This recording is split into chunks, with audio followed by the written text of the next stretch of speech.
I've come to an area of England known as the Wash, which is a low-lying area of the North Sea, which covers Lincolnshire and Norfolk. I'm currently in Norfolk in a seaside town called Hunstanton, which is not only famous for its archaeology, as you can see behind me, the sedimental rocks, but it also has lovely sandy beaches.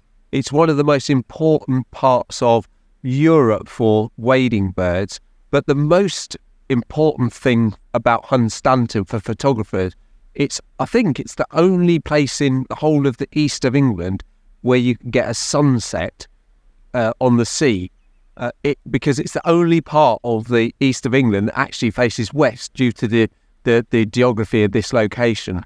My aim today is to take a few pictures. I'm going to use the Canon 400D with the 1855 kit lens, just try to get an idea of what Hunstanton is like and get some nice pictures, hopefully. What I would really, really love to be doing is taking a picture of this amazing sunset.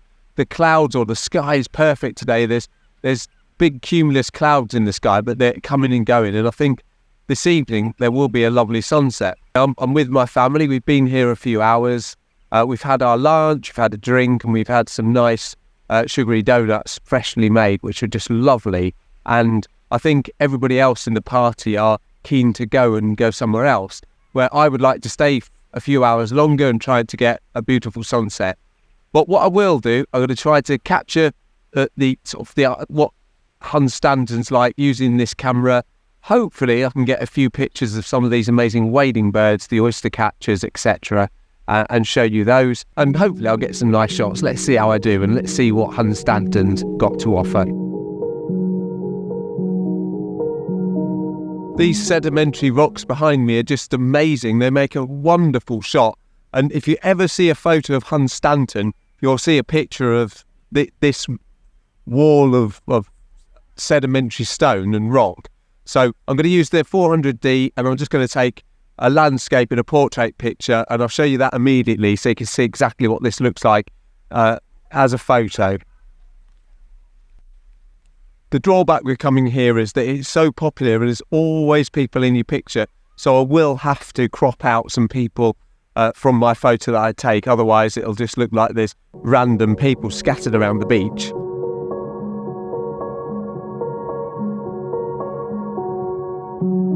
As I mentioned, I'm actually in Norfolk, but if you can look really carefully, you might be able to see Lincolnshire on the other side of the Wash. There's not really that many miles between the Norfolk coast and the Lincolnshire coast on the Wash, and actually, I guess you could swim it if you're that way inclined. It might be quite a challenge to swim across the Wash. I don't know if it's ever been done before. It'd be quite a thing to do. The other great thing you can do in Hunstanton is crabbing, trying to catch some crabs. You can lift up the rocks and see if you can catch a crab. It's a great thing to do with your family, and if you're not scared of these little creepy crawlies, it's such a cool thing to do. And I'm going to have a little go now. Let's see how I do. Nothing under there.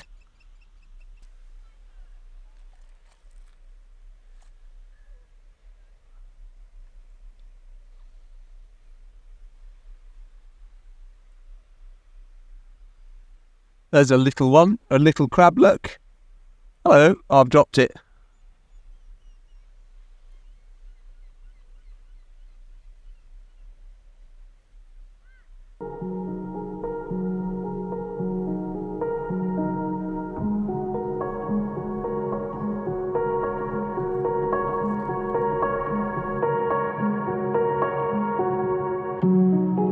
Another really good feature of the beach at Hunstanton are these groins, and they've got these concrete ones and they've also got wooden ones, but they make a really, really good photo leading your eye out into the sea. And if there's a boat out there you can take a picture of, or a group of birds, it really makes a nice picture. Sadly, the sun's gone in at the moment, but I'll try and my best to get a nice shot with the 400D. There's another shot in the bag.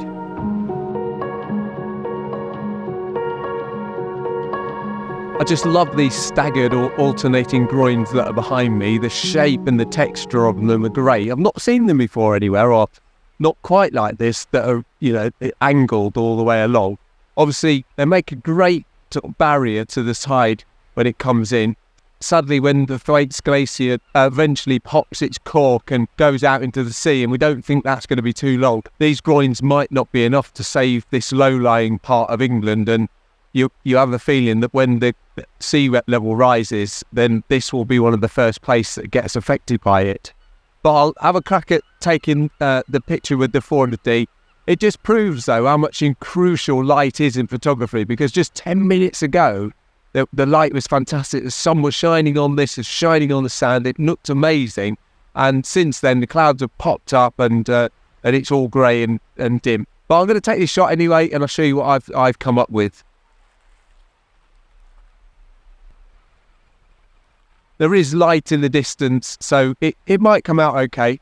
What I think I'll probably end up doing is just showing you at the end of this some of the sunset pictures I took in Hunstanton last year. Because when I came last year, it was a bit later in the day and the sunset was just phenomenal. So I'll probably put a few pictures up from last year. It might be cheating, but it gives you a flavour of what this place is like. But if you want to see more, obviously you can always have a look at my Instagram account, and sort of there's the my Instagram link there if you want to have a look, or obviously look at the description of this video. You can see my Instagram account too.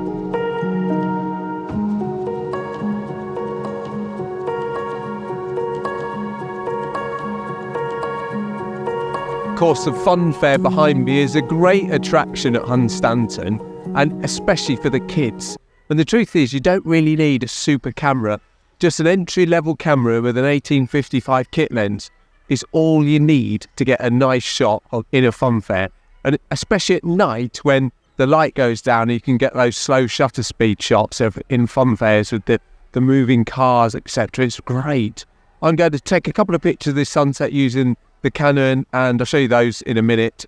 Obviously the light, sadly, the light behind me, blue skies that way, and in front of me it's just grey cloud, and it's sort of stopping the sun coming out. Although on the sea in the distance, you can see that nice light in the distance that's coming this way. So I might be lucky and I might get a bit of light in a minute, but I'll hold on, see what I can come up with. And behind me where that light is, you can see Lincolnshire and almost Boston, which, if you've heard of the Pilgrim Fathers, that's one of the locations they sailed from in the 15th or 16th century when they sailed across to the New World from Europe. That's one of the main ports that they left. Another great thing about coming to the seaside, especially these lovely long sandy beaches, is the reflections you get off the sand. And especially in the sunsets where they get the colour reflected on the sand. It's just amazing. Unfortunately, obviously I've not got a sunset now, but I did take a sunset last year, and I'll show you exactly what that looks like now. But I'll also have a go now and take a picture of the lovely reflections on the sand with this Canon, and we can compare the two. Well, you don't need to compare them because they're not comparable. But it's just wonderful getting that lovely glistening sand, the lovely colour of the reflection of the colours. It's just beautiful. One of the drawbacks of having this really old entry-level camera is it doesn't have a flippy screen. So if I want to get really low with the camera and take a picture on the ground, I can't flip the screen up and have a look and see where I want to put the camera. I have to sort of get myself right down to camera level. Or the only other option I have is to guess. So I can guess, have a quick peep at the picture, do it again and keep guessing. So when people say camera or when people say gear doesn't matter, yeah, it doesn't in one respect, but it does make life so much easier when you are taking your photos. The sun's just coming out now, so I'm going to have a quick snap with this, and hopefully I can get that nice reflection in the sand.